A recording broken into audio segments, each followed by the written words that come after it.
imbestigahan ang kababalaghang pagsuka ng palaka ni Emily, may nagbabalik.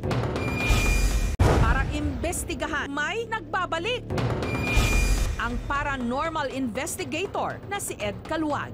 Ang paranormal investigator na si Ed Caluag.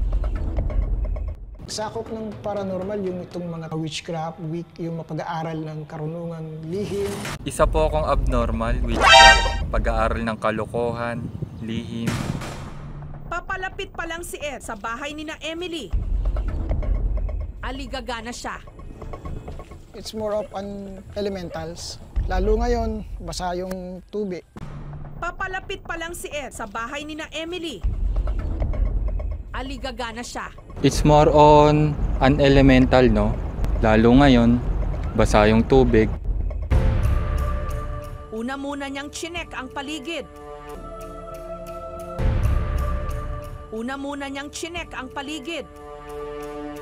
Nung ipakita rin namin kay Ed ang video, nagduda siya. Ipakita rin namin kay Ed ang video, nagduda siya. Nung reviewin ng aming team ang nakunan ng mga camera. Kung sumayaw siya ay para siyang ibon.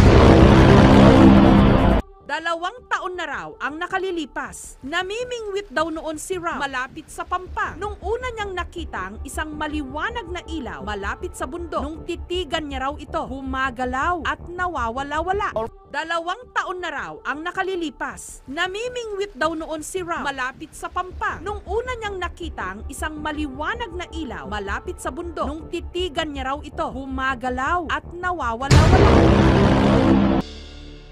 Isinama ng aming team ang paranormal investigator na si Ed Caluag.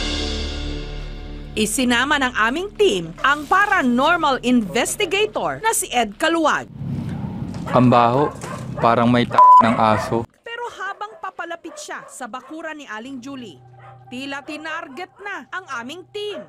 Pero habang papalapit siya sa bakuran ni Aling Julie, tila tinarget na ang aming team.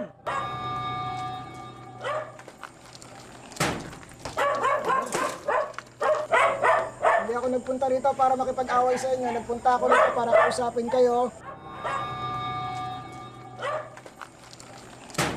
Hindi ako pumunta rito para makipag-away. Pumunta ako rito para kausapin kayo. Pumili ka, bugbog o dignidad. Inuulit ko. Hindi ako pumunta rito para makipag-away. Inuulit ko, hindi ako pumunta rito para makipag-away. Huwag mo nang antayin, magdasal pa ako ng Latin. Hindi ako nagbibiro, kaya ko yung gawin. Paramdam nyo sa amin ang inyong presensya. Kung marami kayo, pailawin nyo yung lahat ng ilaw. Sige, kung marami kayo. Iparamdam niyo sa akin ang inyong presensya. Kung marami kayo, patunugin niyo to. Sige, kung marami kayo. Ikaw ba yung bumabato? Sagot, pailawin mo yan.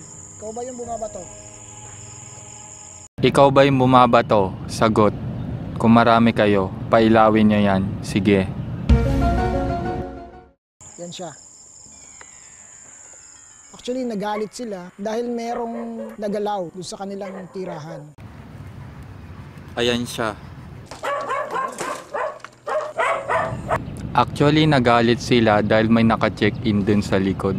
Mayroong nagsunog doon sa likuran kung saan nanggagaling yung mga bato.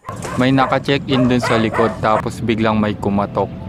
Kaya nagulo ang kanilang kasiyahan. Probably merong nasaktan sa kanila or merong nagalit kasi Kaya siguro sila nagagalit. Ang itsura niya is maganda pero flat-chested to. ayaw nila na yung kanilang tirahan ay sinisira. Pangalawa, merong pinutol na puno. Pagpunta namin kasi dun sa main likuran, ang daming mga bato. Pakiramdam nila ay hinahamon sila o tinutuya. Pakiramdam nila para silang hinahamon o tinotoyi. Hindi rin daw kapre ang nanggugulo. Hindi rin daw kapre ang nanggugulo. Mataas na anino, siguro mga 5'7" to 6 feet. Mataas na anino, siguro mga 5'6" yung height niya. Ang bigat niya siguro ay nasa 400 pounds. Yung balat niya makinis. Hindi siya mabalahibo. Magaling siya sumayaw. Kung sumasayaw, maiyahalin tulad mo siya sa ibon. Yung tenga niya medyo pointed, yung ilong medyo mahaba. Hindi siya tao. Hindi rin engkanto. Alien siya. Pagkagat ng dilim. Pagkagat ng dilim. May misteryosong ilaw na gumagalaw-galaw. Itinimbre ito sa aming Facebook fanpage ni Rob. Ang hinala kasi niya, posible raw itong UFO. May misteryosong ilaw na gumagalaw-galaw. Itinimbre ito sa aming Facebook fanpage ni Rob.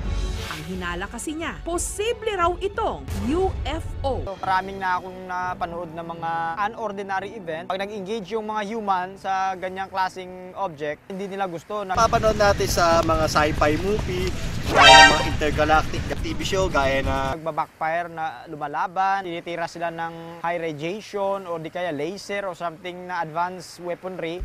Cookie o Siler, ang pulis pang Kalawakan! At gumagamit sila ng mga high-grade foreign object gaya ng plasma, laser, lightsaber,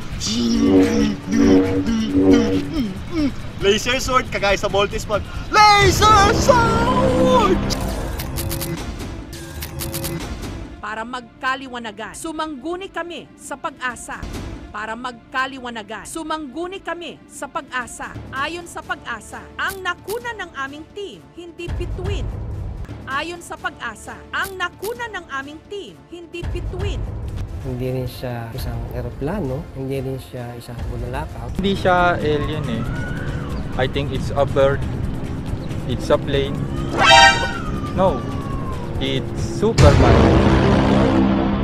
Napansin ko, nagtatago siya sa ilalim ng puting ilaw sa dilaw na buwan. UFO ang hinihinalang sasakyan o spaceship ng mga alien. UFO ang hinihinalang sasakyan o spaceship ng mga alien. Simula noon, nagsimula na raw siyang manood ng mga video tungkol sa mga UFO at mga alien. Halos araw-araw na rin daw niya itong inaabangan. Simula noon, nagsimula na raw siyang manood ng mga video tungkol sa mga UFO at mga alien. Halos araw-araw na rin daw niya itong inaabangan.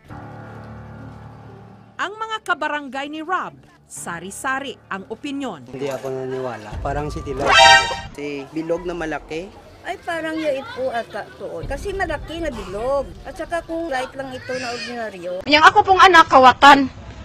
Iingo pag sa pag-istorya, iya ko naming ipapusil. Kung nang nabuhat sa kong anak, nadunggaban siya sa luyo. Di yan totoo.